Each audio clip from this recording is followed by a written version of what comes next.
dari awal proses saya pengen ke Prancis itu, satu hal yang saya ingatin ke diri sendiri adalah, I will always do my best and the rest I'll let Allah Subhanahu wa Ta'ala control it gitu loh, Pak. Jadi ketika saya usaha karena saya sempat waktu apply au pair pun visa saya di-reject, cari kerjaan sulit sekali karena kita nggak punya network gitu, Pak. Assalamualaikum warahmatullahi wabarakatuh. Sahabat-sahabat Kang Ujang Komarudin dimanapun berada di seluruh Indonesia dan dunia. Nah, pada kesempatan kali ini saya punya kedatangan tamu yang luar biasa ya, mahasiswa yang sedang kuliah di Prancis. Beliau ini mahasiswa saya di Al-Azhar ketika S1 di HI gitu. Beliau sekarang menempuh S2 di 2 kampus di Prancis, bayangkan. Saya aja kuliah 1 aja udah ngek-ngekan ya, sudah pusing gitu. Ini apa namanya, beliau ini kuliah di 2 kampus. Saya akan bacakan ini kampusnya ya. Yang pertama itu beliau kuliah di apa nih, SC Commerce bahasa Prancis saya kan. Yang kedua itu di apa namanya, HP Paris gitu kan. Pokoknya kalau saya salah mengucapkan bahasa Prancisnya harap dimaklum ini Iya. teman-teman gitu ya.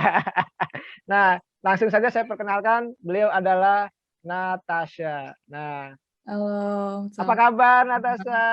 Alhamdulillah baik, Bapak. Bapak Saya apa salam dulu kabar? ya. Assalamualaikum Natasha.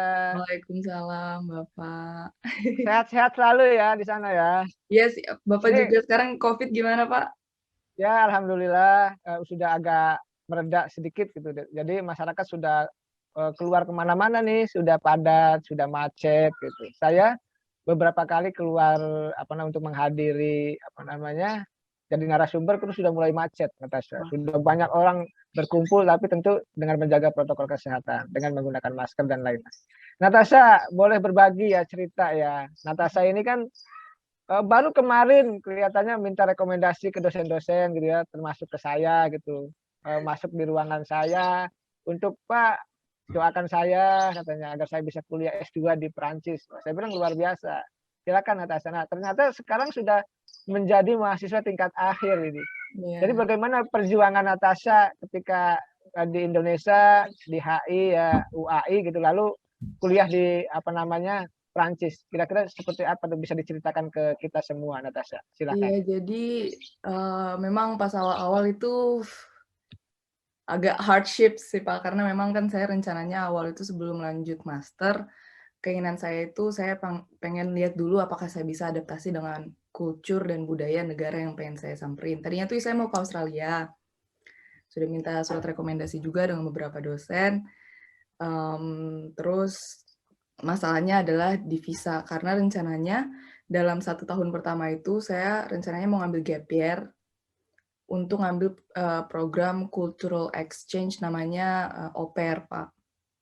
Jadi au pair itu secara teori ya, apa namanya, kita cultural exchange, kita mengenal bahasa negara yang kita tuju, jadi kita tinggal sama host family, kita disponsor istilahnya dengan host family itu, cuman secara praktikal sebenarnya tugas saya adalah untuk jadi, babysitter atau, guru bahasa Inggris buat anak-anak di negara yang saya tuju, gitu. Misal, jadi selama 1 tahun pertama ketika saya sampai di Prancis, itu saya ya tadi kerja sebagai au pair untuk cultural exchange, untuk lihat apakah saya suka gitu dengan Prancis. Dan ya kerjaan saya sehari-hari itu ya ambil kelas Prancis bahasa karena sulit Pak untuk tidak bisa bahasa Prancis di Prancis, karena nggak banyak orang yang bisa bahasa Inggris. Terus, kerjaan saya itu tadi, ngajarin mereka. Ngajarin sih tidak secara teori ya Pak, jadi kita tuh ngajarinnya ya secara selama sehari-hari ketika lagi di rumah, jadi kita sambil ngomong bahasa Inggris dengan anak-anaknya gitu. Jadi nggak dalam bentuk format akademik gitu ngajarinnya. Terus, ya gitu tadi, jadi saya, ngelihat apakah saya memang enjoy gitu Pak di Prancis gitu. Terus alhamdulillahnya ketika sedang melalui proses visa dan lain-lain, di-support dengan baik sekali oleh dosen-dosen, mmm, apa namanya, saya minta doa kemarin dengan dosen-dosen UAI, minta surat rekomendasi, alhamdulillah semua dosen merespon dengan baik. Lalu pada tahun 2020 pertengahan bulan Maret itu saya udah mulai apply di universitas-universitas yang saya mau gitu. Awalnya sih rencananya saya mau masuk Siangspo untuk jurusan Environment Policy, cuman sayangnya nggak dapet. Siangspo itu salah satu universitas politik paling terkenal di Prancis sebenarnya, Pak. Jadi, ya bentukan UI-nya kita lah gitu. Nah, ya. Iya, cuman nggak dapet, jadi ya akhirnya saya masuk ngambilnya ke 2 universitas tadi, ISI Commerce sama HIP Paris gitu, untuk International Business and Economic Strategy gitu. Nah, Natasha ya, saya aja di Indonesia gitu untuk bisa kuliah 2 itu kan keteteran. Coba kamu bagaimana membagi waktunya ya bisa kuliah di 2 kampus di Prancis lalu sambil kerja ya. Saya lihat kamu katanya kerja gitu, sambil Iya, Pak. magang pula gitu kan. Iya. Ini gimana cara membagi waktunya? Kamu harus kerja keras ya untuk itu gitu. Iya sih, Pak, karena saya, memang planning-nya itu dari awal adalah untuk tidak minta uang dari orang tua gitu loh, Pak, karena kan exchange rates-nya tinggi sekali dari rupiah ke euro gitu. Jadi, memang target saya dari awal adalah kuliah sambil bekerja gitu, Pak. Untuk bagi waktu, saya rasa tergantung kemampuan kita untuk membagi waktu sih, Pak. Jadi, karena saya kuliah contoh, mmm, dari jam 9 sampai jam 4 misal, terus nanti jam 4.30 saya babysitting gitu, Pak. Dari jam 4.30 sampai 7.30 atau jam 8 malam itu saya babysitting, karena di sini anak-anak tuh keluar sekolah jam 4.30 gitu. Cuman karena sekarang saya sudah magang, jadi di Prancis itu ada sistem namanya alternance, Bapak. Alternance itu sistemnya kita 3 minggu bekerja di perusahaan, 1 minggu kuliah. Jadi sekarang saya sudah 3 minggu sudah hampir sebulan lebih, hampir 2 bulan bekerja di perusahaan, jadi 1 minggu kuliah, seperti itu. Jadi nggak mempersulit mahasiswa juga untuk balance gitu, balance waktu. Nah, apa yang membedakan kuliah di Indonesia dengan di Prancis selain tadi yang diceritakan sama Natasha? Apa bedanya? Mungkin dari segi kalau secara personal, saya ngerasa yang paling signifikan adalah jelas bentuknya lebih internasional ya, Pak. Waktu saya masuk ISI Commerce pun, itu, universitas yang lebih lebih umum dimasuki oleh mahasiswa-mahasiswa Prancis, tapi tetap aja surrounding-nya, environment-nya masih internasional gitu. Jadi, dari segi kurikulum sih saya rasa tidak ada yang berbeda secara signifikan kali ya, Pak. Cuman, mmm, dari segi lingkungan itu beda sekali karena mungkin ya saya dari Indonesia dan sekarang di Perancis gitu, cuma begitu sih, Pak. Nah, kamu nyaman mana hidup di Indonesia sama di Prancis? Nyaman hidup di Indonesia kah apa di Prancis? Jangan-jangan kamu Eee, nanti pengen hidup di Prancis lagi. Belum tahu sih, Pak, di mana rezekinya aja. Cuman saya sih rencananya setelah lulus saya nggak mau pulang-pulang bawa, "Nih sertifikat ijazah nih aku udah lulus dari luar negeri," gitu, rencananya nggak mau gitu, Pak. Saya pengen cari experience dulu, pengen cari, ya experience selama di sini. Cuman kalau dari segi, pola hidup sih jujur saya lebih nyaman di sini karena mungkin saya lebih independen kali ya, Pak. Jadi saya bisa bekerja untuk diri sendiri, saya gaya hidupnya kayak, makanan juga lebih sehat. Di Indonesia kan kita banyak banget makanan manis-manis, asin-asin gitu, kalau di sini mau makan di luar pun mahal gitu, jadi kita otomatis di rumah masak salad, sayur gitu yang pas lah buat dompet mahasiswa gitu. Iya, memang kalau di Eropa tuh makanannya ini sehat. Saya Iya, waktu ke Italia gitu ya, keliling-keliling, ya setiap makanan ada minyak zaitunnya gitu kan. Di mmm, kita tidak ada. Aneh kan? Mereka ya sehat-sehat lah, saya merasakan itu, Natasha. Nah, Natasha ini kan perempuan ya kan, lalu, kuliah di Prancis sambil bekerja juga. Nah, di sana ini kan mohon maaf tanda petik ya, ini kita kan banyak juga yang di Eropa ya semuanya lah, Hmm, khususnya di Prancis ya kan banyak yang Islamofobia nih. betul. Boleh ceritakan seperti apa? Apakah Natasha mengalami atau tidak? Boleh ceritakan yang santai-santai, yang ringan-ringan aja. Ya, siap Bapak. Alhamdulillah sih, mungkin karena circle saya ketika sampai adalah circle internasional, terus dan ketika saya sampai pun saya tinggal, di suburb gitu, Pak, nggak di Parisnya. Dan di suburb itu banyak imigran. Jadi ketika saya sampai, saya juga pakai kerudung karena kalau kalau pas awal tahun itu saya pakai kerudung, alhamdulillah nggak ada sekalipun sampai sekarang pun kalau saya ke masjid apa-apa nggak pernah ada, apa, rasisme atau Islamofobia gitu, Pak. Cuman memang kalau misalnya kita bicara secara politik, memang kita bisa ngerasakan gitu loh, Pak, Islamofobia itu gimana. Cuman sekali lagi mungkin karena circle dan environment saya internasional, sudah diverse gitu, banyak keragaman budaya di dalamnya, jadi orang yang nggak aneh dengan Islam gitu. Cuman alhamdulillah sampai sekarang saya jangan sampai merasakan itu sih, Pak. Ya, jangan sampai Natasha harus aman-aman dan jaga diri ya. Nah, Betul. saya mau nanya lagi nih Natasha. Eropa ini kan liberal nih. Apapun ya, pikirannya liberal, termasuk pergaulannya gitu kan. Mmm, Bagaimana Natasha bisa beradaptasi gitu agar tidak terbawa-bawa lah oleh hal-hal yang liberal itu? mhm. Gimana? Apakah memang Natasha jangan-jangan ikut liberal juga gitu? Apa enggak?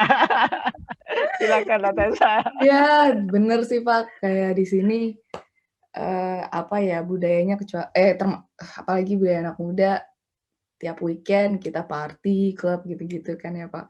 Menurut saya sih tergantung diri masing-masing sih, saya ada punya teman yang dari sampai di Perancis sampai sekarang masih kuat agamanya, masih masih pakai kerudung dengan baik gitu, masih setiap kali nongkrong dengan teman-teman yang lain, nggak pernah menyentuh alkohol gitu. Kalau saya secara personal sih, saya juga masih, apa namanya, memang saya udah lepas kerudung, tapi memang saya di Ya, Indonesia pun tidak pakai kerudung sebenarnya, Pak. Jadi saya pakai kerudung ya, kalau ke kampus saja, ya, dan ya saya sih secara personal merasa gaya hidup saya di sini sama saja dengan gaya hidup saya di Jakarta gitu, Pak. Nggak ada yang berbeda ya. yang saya langsung party tiap hari gitu. Cuman sekali lagi itu tergantung, apa ya, tergantung values yang kita pegang sih menurut saya, Pak. Kalau misalnya kita kuat mah kuat aja. Mau Ya. digoncang bagaimanapun kalau misalnya kita punya, apa, pendirian yang kuat sih menurut saya. Baik, Natasha. Nah, Natasha, bagaimana Natasha bisa eksis di Prancis ya? Tadi ya harus bekerja sendiri untuk dapatkan uang, kan, untuk bisa belajar, untuk bisa selesai. Itu bagaimana perjuangan yang keras itu ya, agar ini juga bisa menjadi contoh bagi anak-anak muda Indonesia gitu, bahwa semua anak Indonesia gitu, anak-anak mudanya bisa kuliah dimanapun, termasuk mengikuti jejak Natasha di Prancis. Artinya bisa diceritakan bagaimana perjuangan itu. Tentu kan perih pedih gitu kan, jauh dari orang tua, harus tadi mencari uang sendiri. Itu bagaimana bisa diceritakan perasaan Natasha, seorang perempuan yang ingin gigih, yang ingin sukses ya untuk meraih masa depan. Gimana Natasha? Mmm, gimana ya, Pak, saya bingung jawabnya gimana karena saya ngerasa, dari awal proses saya pengen ke Prancis itu, satu hal yang saya ingatin ke diri sendiri adalah, I will always do my best and the rest I'll let Allah Subhanahu wa Ta'ala control it gitu loh, Pak. Jadi ketika saya usaha karena saya sempet waktu apply au pair pun visa saya di-reject, cari kerjaan sulit sekali karena kita nggak punya network gitu, Pak. Cuman sekali lagi ya penolakan, rejections, kegagalan itu saya ngerasa it's just part of growing gitu loh, Pak. Jadi menurut saya sekarang kita sebagai anak muda, kalau memang kamu yakin gitu, kamu pengen ngelakuin itu, kamu pengen itu, kerjakan. Meskipun gagal ya kerjakan lagi, kalau gagal lagi kerjakan lagi gitu. Jadi, eee, gitu sih, Pak, dan memang yang saya lakuin selama ini ya begitu, I'll just remind myself that it's okay, it's a failure, but it's a part of you growing and it's part of you gaining experience. Gitu sih, Pak. Nah, ini pengalaman luar biasa dari Natasha ya. Poinnya adalah kalau kita jatuh bangun, jatuh bangun, jatuh bangun, terus kejar apa yang kita inginkan gitu. Betul. Nah, ini penting bagi teman-teman. Ya sama dengan saya Natasha. Saya juga kan di Indonesia, di UI juga sama begitu. Ya dulu dihina-hina, dinye-nye gitu kan. Ya kita jatuh bangun lagi, jatuh bangkit lagi. Ya, alhamdulillah hari ini Natasha dan bisa menyaksikan gitu kan. Bagaimana ya mohon maaf saya bisa eksis dalam konteks percaturan politik di Indonesia. Betul. Masuk kita hampir tiap hari juga masuk di televisi gitu ya. Ya itu juga betul kata Natasha tadi, itu juga bantuan dari Allah Subhanahu Wa Taala. Gitu. Nah Natasha, lalu kamu nggak kangen tuh ke Indonesia, ke orang tuamu atau ke pacarmu? Ada pacarmu di Indonesia atau di Prancis? Nggak ada pacar saya di Indonesia. Nggak. Selama di UAI saya nggak dibolehin pacaran sama Pak Yasmi, bercanda. Ya, kalau Pak Yasmi kan dia kuat Islamnya kan, jadi nggak mungkin boleh gitu. Bercanda saya. Enggak, apa namanya, kangen sih, Pak, tapi karena saya selama waktu di Indonesia pun emang sudah pisah ya sama orang tua. Karena kan saya asalnya dari Kalimantan Selatan, Pak. Jadi ya sudah biasa gitu, pisah dengan orang tua. Cuman sekarang kan durasinya lebih panjang nih, udah 2 tahun saya nggak pulang. Ya, tapi alhamdulillah dengan adanya teknologi kita bisa kayak gini, masih bisa ngobrol sekalipun beratus-ratus ribuan kilometer jauhnya gitu. Jadi kangen sih kangen, cuman kebetulan juga di sini saya ikut, organisasi mahasiswa Indonesia, Pak, PPI Paris. Oh, PPI Paris. Iya, Ya saya gimana? Ceritain coba, kamu ceritakan itu. ya kebetulan saya wakilnya. Jadi, masih ada rasa familiarity gitu loh, Pak, masih ada rasa kita makan makanan Indonesia berapa bulan sekali gitu, kita kumpul-kumpul dan bisa bicara bahasa Indonesia dengan teman-teman gitu. Jadi rasa kangennya itu sedikit terobati dengan rasa familiaritas itu gitu loh, Pak, gitu. Gitu sih, Pak. Untuk Ya, sih iya. jangan nangis Natasha, kangen. Ya tentu ya ini kan demi sebuah perjuangan ya, demi sebuah dan harus ada pengorbanan yang harus kita pertaruhkan. Dan Natasha itu melakukan itu. Jadi wajar nanti kalau misalkan Natasha nanti suatu saat jadi orang sukses itu wajar. Amin. Karena sudah sebanding dengan kerja keras yang Natasha keluarkan gitu. Amin, Bapak. Nah, sengaja Natasha, kenapa saya mengundang Natasha di podcast saya ini? Karena kemarin kan sudah tuh bercerita tentang apa namanya, ada yang dari Taiwan, Hafid, ada dari Qatar itu Hafid juga namanya, lalu Ibu Yusi juga dari Jepang gitu kan. Nah, Sih. hari ini saya ingin mengundang Natasha tadi dari Perancis gitu. Ini soalnya Eropa gitu ya. Jadi kalau Eropa ini kan keren gitu ya, punya punya punya apa namanya sejarah sendiri tentunya bagi Natasha dan bagi saya karena saya ketika ke Eropa itu luar biasa indah gitu, luar biasa dan di negara maju lah. Natasha, terakhir kira-kira apa pesan Natasha untuk teman-teman anak-anak muda di Indonesia itu, kira-kira pesannya apa?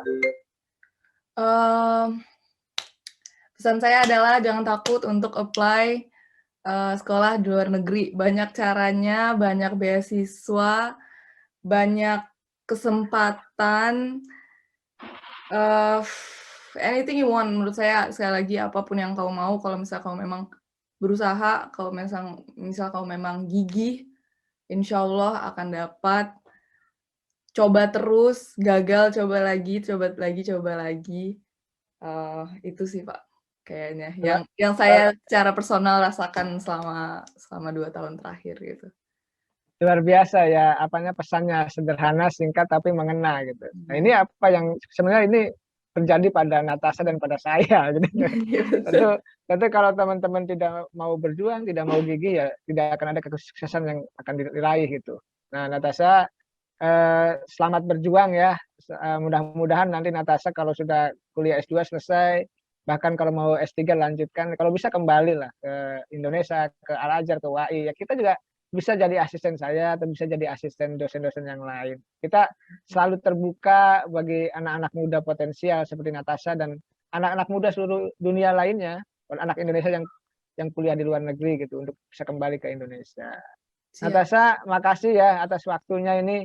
siap, Mohon Bapak. maaf kemarin kita sudah 2 kali gagal untuk bisa podcast. Hari ini alhamdulillah Allah Subhanahu wa taala kasih kesempatan saya untuk mewawancarai seorang anak muda Indonesia ya yang sedang kuliah di Prancis, 2 lagi kuliahnya, yang sedang berjuang untuk bisa mengangkat derajat dirinya, keluarganya, tentu bangsa dan negara Republik Indonesia. Saya punya keyakinan suatu saat Natasha akan menjadi anak muda Indonesia yang sukses, yang cemerlang baik di konteks nasional maupun konteks dunia internasional. Amin. Makasih Natasha sekali lagi, semoga selalu sehat dan jangan lupa bahagia, itu yang penting yang saya selalu ingatkan kepada teman-teman di setiap hari di Facebook saya. Nah Natasha, kalau nanti ada teman-teman Indonesia mau kontak Natasha di IG-nya apa? Jadi mungkin kalau misal mau tanya apa-apa itu ke Instagram saya ada Natasha Rose I. Natashanya pakai H, Rose, like Rose, dan I. Ya, Ya, nanti teman-teman tolong dicek, lalu di follow ya, ikuti Instagram dan tanya-tanya tentang ya, kuliah di Prancis. ya Ini kalau tentu misalnya ada. Ya. Natasha akan memberikan informasi dengan senang hati lah. Natasha sekali lagi sukses selalu. Terima kasih atas waktunya. Saya ucapkan selamat berjuang untuk bisa kuliahnya sukses. Assalamualaikum warahmatullahi wabarakatuh. Waalaikumsalam warahmatullahi wabarakatuh.